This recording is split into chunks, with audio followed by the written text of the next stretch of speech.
Hola, hoy en Retrologando vamos a hablar de unas novelas, de 3 novelas en particular, de un género de terror extraño, un poco muy concreto, y me refiero a las novelas de Nicolas Condé.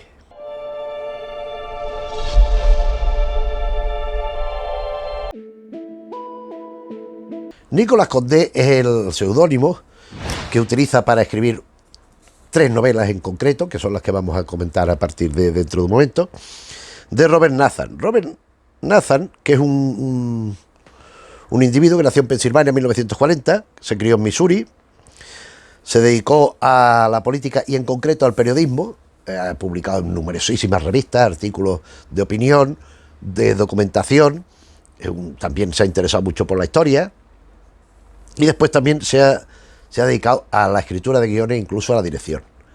Él ha hecho los guiones de bastantes capítulos de una serie muy conocida, Ley y Orden, en sus distintas facetas, en sus distintos nombres, Ley y Orden Víctima Especial, Ley y Orden no sé qué, Ley y Orden no sé cuántos, pues él ha sido guionista. Él también me ha apuntado aquí una película que él dirigió, Lucky Bastard, en 2013, es un largometraje, que es donde hubo cierta polémica por la expresión tan cruda de la violencia y del... Hoy la veríamos como algo muy limpio, tampoco es tan desagradable, pero de la violencia y del sexo. Eso pues hubo sus discusiones porque la pusieron como catalogada para adultos, nada más que no sé qué. Bueno, tampoco es para niños chicos, pero bueno, tampoco es de gran relevancia eso. Y bueno, va haciendo. Él, como con su nombre auténtico, publicó una novela, El Tigre Blanco, que yo no he leído, pero que indaga que por lo visto es un caso policíaco de suspense ambientado en la China de Mao Zedong, o de Mao Zedong, como se dice ahora. Pero a nosotros lo que nos interesa son 3 novelas que él firma como digo, con el seudónimo de Nicolas Condé, y es a las que nos vamos a referir ahora, a partir de ahora. La primera, de 1982, genera, y es muy conocida, yo esta en español no conozco ninguna versión, la que tengo es en inglés, genera una película que de la que hemos hablado en el canal, Los Creyentes, The Believers. Esta novela, en su original publicación, se titula The Religion, la religión, pero aquí ya se ha publicado después de la versión fílmica, con lo cual The Believers, Los Creyentes. Esto es una novela sobre la santería, sobre el vudú, sobre los rituales estos de manipulación de uno sobre otro, de imposición a nivel mental a través de una serie de artificios, de una serie de, yo no sé cómo denominarlo, de rituales para imponer su voluntad sobre otros. Entonces él, por lo visto, se documentó bastante bien para hacer esta novela sobre el tema. Y entonces aquí encontramos desde efectos que se producen directamente a través de estos supuestos hechizos, como por ejemplo, por referencial más conocido de la película, las culebras que van dentro del policía, o la escolopendra después del personaje que interpreta Robert Loggia, o también cuando él toca el palo, el hechicero de vudú, toca la polvera de la protagonista y ella se retoca la cara y ahí le va surgiendo una erupción de la que después se revienta y salen arañas. Pues estas cosas de los bichos pues están muy, muy relatadas en la novela. Y también está enfocada desde el prisma de los creyentes en sí mismos. Es decir, esto podría existir, bueno, como una cosa bestial, o si se quiere, tercermundista, como se quiera denominar, pero hay quien lo sigue, quien considera que eso, por la razón que fuera, le beneficia o le interesa y lo potencia. Esa es la clave de la novela, de esta y de la que vendrá después, porque estamos partiendo de una premisa que es un tanto artificial y desde luego no auténtica. Es decir, que estas cosas son reales, que este poder existe, que estos santones del vudú, estos hechiceros, pues tienen ese poder real, en este caso, ¿no? En la novela lo plantea así, y claro, es una novela, es ficción, pero es de terror, entonces este es el elemento clave de terror. Debo decir que hay elementos de la novela que en la película se han modificado, por ejemplo, el final, el desenlace no es el mismo, hay variantes y sobre todo toda la indagación que hay de los fenómenos del vudú, de las manifestaciones de los creyentes en la novela, en la película pues se han peinado para agilizar la acción. La segunda novela, quizá en alguna medida, no es mejor que las otras, pero bueno, a mí quizás la que más me ha llamado la atención es La leyenda, de una edición argentina, que es la que he leído yo, la que conozco al castellano. Esto se supone que hay en una zona de Dakota, al norte, creo recordar que, en una zona muy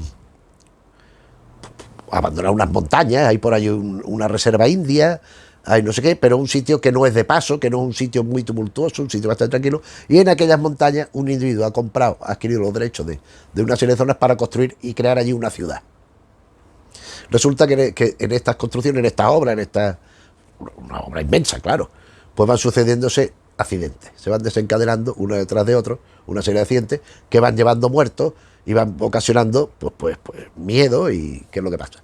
Y entonces mandan a la protagonista allí, porque en este caso, así como en la primera el protagonista es el padre de un señor que tiene un hijo cuya mujer fallece al principio de la novela, en esto la película es muy fiel a la novela. Aquí la protagonista es una mujer, como sucede en la siguiente, es una mujer muy importante y que va ascendiendo en una carrera meteórica dentro del ámbito de lo inmobiliario. Entonces la mandan a dirigir las obras aquellas porque el director anterior se ha caído defenestrado desde un barranco que no se entiende si es que se ha tirado o qué, porque cómo se va a caer de allí. Pero también es que hay las rocas esas que son muy falsas, que parece que son muy seguras y de pronto se resquebrajan y se rompen. Y bueno, entonces allí se encuentra. Va con su hijo, con las creencias de los indios. Ahí hay el hermano mayor, que está representado con unas piedras como si fuera un brazo, con una mano en el extremo. Hay una serie de ¿cómo decirlo?, de comentarios de estos tipos míticos, no, que es que ahí aquello está maldito, no, es que ahí hay no sé qué. Hay una especie de pájaro, que es como de luz, que hiere y mata si lo requiere. Y entonces se va encontrando la confrontación de la civilización como la conocemos con esta, con sus propias creencias y sus propias experiencias místicas, o si se quiere, metafísicas, que es lo que va sucediendo y lo que va provocando la novela. Entonces, aquí el niño se hace amigo de un muchacho de su edad que pertenece a la tribu, que está, que a la sazón descubriremos que es uno de los herederos de esos poderes y de esos conocimientos ancestrales que posee la tribu, y al muchacho de ciudad, el hijo de la protagonista, le va enseñando cómo llegar a los sitios, porque hay otra cosa, hay otro individuo allí que vive aislado en una cabaña, un tío que piensan que está loco, porque en esta zona, un siglo atrás o una cosa así, o no sé, muchos años atrás, vino un ruso y descubrió una mina de oro muy importante, que sería muy difícil agotarla, llena de oro, pero se dio cuenta de que este oro pertenecía a ese hermano mayor al que ya hemos aludido, al espíritu ese. Y entonces él lo que hizo fue llevarse una cantidad para poder vivir y se marchó, y no dijo a nadie dónde estaba esa mina, pero por donde ha ido moviéndose y sabiendo que era por aquella zona, ha habido mucha gente que ha ido buscándola infructuosamente. Y hay un señor que lleva ahí no sé cuántos años, que había sido soldado en Vietnam o una cosa por el estilo, creo que en Vietnam, que tiene sus armas y sus cosas, y que de allí no se mueve, que lo han intentado pagarle para que se vaya, que le han querido comprar, como a otra gente que vive por él, le han ido pagando para que se fueran yendo, en la zona justa donde quieren hacer la ciudad. Y después están los indios en la reserva, a los que quieren convencer porque va a ser beneficioso para todos, va a traer progreso, va a traer dinero, va a traer turismo, va a traer etcétera, etcétera. Y los indios son reacios. Y hay una mujer que hace del eslabón entre los indios y los otros, los que vienen a construir, mayor, muy agradable, muy cariñosa, muy generosa, que ayuda a la protagonista y que después tendrá un papel relevante en el desenlace. Entonces aquí la gracia de la novela, en mi opinión, es descubrir esos rituales de los indios, esas creencias, esa forma de respeto hacia sus ancestros y a las creencias. Entonces aquí se revela también como auténtica esa representación del hermano mayor, que ya digo que es como una cosa de piedra, y la mina, pues existe, no existe, sí existe, que existe. Se puede uno llevar todo lo que pille, porque eso, ¿a quién le pertenece ese oro? Entonces hay un momento en que incluso con manifestaciones en la atmósfera, en el tiempo atmosférico, se hace sol y de pronto vienen las nubes de golpe, empieza con una tormenta del copón, empieza a caer rayos, empieza a ver. Y es una novela que, ya digo, dentro de que A ver, no estamos hablando de unas novelas prodigiosas, maravillosas, no, pero están bien. Entonces introducen un elemento relativamente novedoso, como por ejemplo esto de los indios, porque después es previsible el desenlace, y después hay una historia de amor entre ella y ese señor que estaba allá aislado, que vivía en la cabañita aquella y tal igual. Bueno, pero es una novela que no deja de tener interés, como también esta, que yo no sé dónde, cuando comentamos la película de Los Creyentes, yo no había leído estas novelas. Yo estas novelas debo decir que las he leído después, porque me interesó el concepto de Los Creyentes. Busqué la novela en español, vi que no estaba, pero estas otras dos sí, y las compré. Y resulta que toda la obra de este señor se limita a esto. Pero yo leí en aquel momento, y así lo manifesté en el vídeo, que era una novela sobre otra deidad de los bosques. Una era una deidad india, la leyenda, y en el corazón del bosque, en el corazón del bosque, era sobre otra personalidad, no sé, otro ente de estos deíficos que de allí de los bosques de Estados Unidos. Hay que decir una cosa, no lo he dicho, las novelas son del año 82, la religión, del 84 la leyenda, y esta es del 89. Hay un cierto lapso y después de esta no hay más, ya no hay más que esta, ya no hay más. Entonces, si nos damos cuenta, vamos desde el sur de Estados Unidos, en la religión, los creyentes, al norte, la leyenda, y en el corazón del bosque, en la parte central entre este y oeste, porque suceden cosas en varios estados, sobre todo relacionado con Nueva York. Pero esto no tiene nada que ver con ninguna deidad de ninguna clase. Esto, aquella información que yo leí, es absolutamente falsa, y por tanto aprovecho este nuevo vídeo para corregir aquella información. En el corazón del bosque es una especie de recreación, en cierta manera novedosa, de Jack el Destripador, en el ambiente actual, en el ambiente contemporáneo, con dosis que podríamos decir de Norman Bates, para no hacer excesivamente spoiler. Aquí hay una protagonista también, una mujer, un protagonista femenino, que es escritora e ilustradora de literatura infantil, de bastante éxito, muy conocida, cuyos libros tienen bastante éxito, de un personaje llamado Dana, que funciona bastante bien. Y entonces está un día firmando libros y le aparece un señor que le pide una dedicatoria, un individuo vestido con un abrigo, con un sombrero muy llamativo, y a este señor se lo empieza a encontrar en distintos sitios y se da cuenta que la está siguiendo. Entonces ella lo aborda, oiga, ¿usted por qué me sigue? Y entonces le explica que es que hay el asesino este, que está mutilando y matando a chicas, a muchachas. No solo eso, sino que además las pervierte, o sea, no se sabe si estando todavía con vida o ya fallecida, le introduce unos cilindros de goma por orificio, podemos suponer por cuáles, no hay que ser tampoco el marca de esa para imaginarlo, y la somete y la hiere y la deja abandonada en los bosques, de ahí el título. Entonces tardan en encontrarla, y cuando lo encuentran los cadáveres ha pasado bastante tiempo y están muy deterioradas porque las alimañas, los animales, el mismo tiempo, el mismo terreno, pues los va deteriorando, y es difícil la identificación, es difícil encontrarlas porque además son parajes muy desolados, que no va nadie por allí. Entonces lo encuentran por casualidad cuando lo encuentran, pero saben que va siguiendo una pauta y va cometiendo sus crímenes de acuerdo con algún orden, más o menos. Esta mujer también tiene una relación sentimental extraña, porque ella no tiene pareja en este momento, ha terminado una relación, ha interrumpido una relación en época reciente. Entonces hay un policía que es al policía al que ella recurre cuando ve que le persigue este tío, que dice muchas mentiras, dice ser un individuo que después no es, dice tener una motivación para seguir a este asesino que después esa motivación se sabe que tampoco existe. Recurre al policía, y este policía la atrae a ella, y ella ve que le produce también el mismo sentimiento a él, al policía.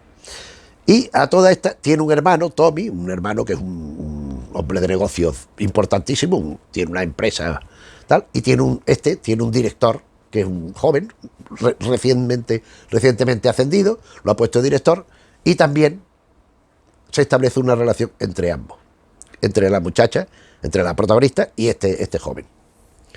¿Qué ocurre? Que también entra en danza el que la seguía, que resulta ser un detective que dice una serie de cosas que después sabe que no son ciertas, con lo cual no tenemos certeza de su nombre ni conocemos de verdad de qué va. Sabemos que es un manipulador, sabemos que es un hombre que con mucho tesón y que se dedica a perseguirlo. Después si descubrimos que su hijo, un hijo que él tiene en la cárcel de por vida, se dedicó a hacer lo mismo. Entonces él, un poco por equilibrar la balanza, por desagraviar a las víctimas de su hijo, pues intenta detener a este nuevo monstruo, siguiendo una serie de pautas. Entonces él se ha dedicado mucho tiempo a seguir a este asesino, los casos, tiene los periódicos, los recortes, tiene todas las cosas, y tiene una lista de sospechosos, entre los que hay gente que ya conoce, varios, y tal, no voy a decir quién, porque es que es esencial para el desenlace de la novela y no lo quiero explicar. Entonces, decir que, por un lado, el asesino, como la imposibilidad aparente de que sea uno, porque a lo mejor es el propio detective, este que se está haciendo pasar por un detective, porque lo que está claro es que es alguien que tiene una vida corriente, digamos, cotidiana, pero en determinados momentos no se sabe. Al principio de la novela habla, no se sabe si será por el influjo de la luna o por qué extraña razón, tiene esa necesidad de matar y lo hace. Y lo hace con una crueldad apabullante y con un exceso de dureza que no es innecesario a todas luces, porque provoca el sufrimiento de la víctima antes de ejecutarla. Entonces la persona no puede ser alguien normal. Entonces, ya digo, hay unos juegos de apariencia, mira que si parece que es este, pero es este otro. El del propio detective es posible también. El hermano de ella también es otro de los que entran danza, como si puede ser, y se va desenmarañando la madeja para llegar a la conclusión de quién es el asesino y llega al final. Y el final de la novela cierra todas las cosas que habían ido quedando abiertas.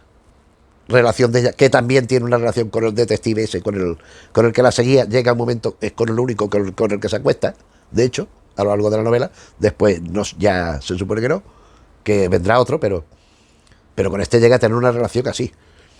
Pero todo el tema del detective se cierra el caso del asesinato, se cierra el caso de su relación con el otro empleado de su hermano, se cierra el caso con el policía, y vamos un poco viendo. Entonces aquí también es muy interesante, aparte de los asesinatos y de la sucesión de pistas, de indicios que llevan a la solución final, a mí me interesa mucho de esta novela la trascendencia y la transferencia de estos hechos que van acaeciendo en la acción de la novela en la literatura de la protagonista, de la Carol esta, de la literatura infantil, porque ella va haciendo su ilustración y se la va llevando a la editora, y de pronto la editora le dice, pero ¿qué estás haciendo? ¿Por qué metes esto tan cruel aquí? Mira qué garra ensangrentada, y mira que... Porque le va afectando a su trabajo esas cuestiones que ella, en realidad, ella lo que se siente más afectada es porque su mejor amiga de toda la vida ha sido una víctima del asesino aquel. Asesino que, por otra parte, hay indicios a que apuntan a que mata a gente que no conoce, que sus víctimas son chicas que encuentra por la calle, que cogen un momento que está lloviendo, a lo mejor va sola por la calle. Perdona, ¿te puedo ayudar a algún sitio? Es un hombre que es atractivo por indicios que tienen, por pistas, por testigos que lo han visto de lejos, no sé qué. Piensan que es un hombre que se hace pasar por minusválido, a veces va como ciego, con un bastón de ciego, a veces va con muletas, como si fuera cojo, para despertar la confianza de la supuesta víctima, a las que se supone que no conoce, o que conoce muy superficialmente, y nada más que la utiliza como cuerpos de experimentación para sus crueldades y para después matarla. Entonces aparece esta amiga de ella muerta así, hay otra amiga también que desaparece posteriormente, que el marido la culpa a ella, la has matado tú, le dice. Bueno, pues veremos si esto es así o no es así y a dónde conduce todo. En cualquier caso, son novelas de situación, son novelas de acción, de que van pasando cosas una detrás de la otra. No son unas novelas escritas con una brillantez absoluta, pero son novelas que se leen muy bien.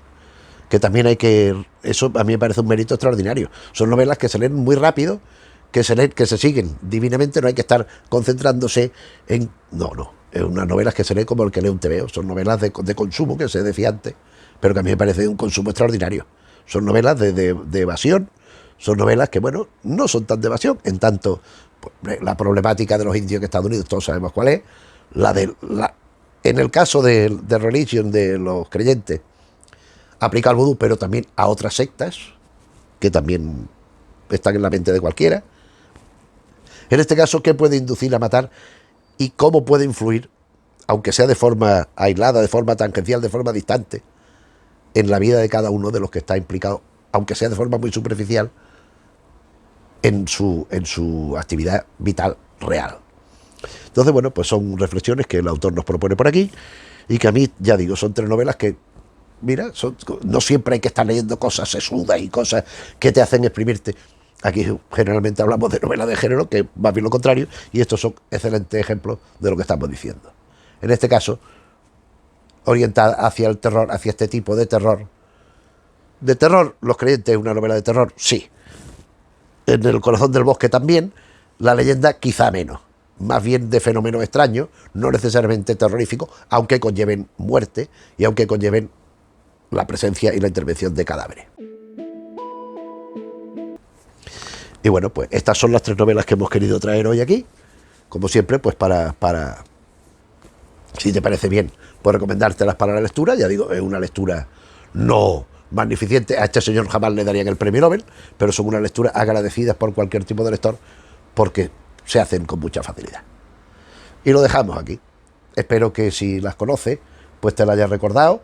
Si no, pues si te interesa este tipo de literatura, este género, pues siempre decirte que están estas ediciones. Creo que no hay ninguna edición más, bueno, en inglés hay de todas, claro. Y esta de Believers, como puede ser de The Religion, pero en castellano nada más que hay las otras 2, con lo cual, pues eso es lo que hay. Ahí sabes dónde está. Si el vídeo te ha parecido bien, le puedes dar al me gusta. Si te interesan los temas que tocamos un día y otro, te puedes suscribir. Si conoces gente a la que le puede interesar estos temas, pues te agradeceríamos también que le hablaras del canal, que no hace falta los suscriptores. Y nada más. Muchas gracias por la compañía. Un saludo.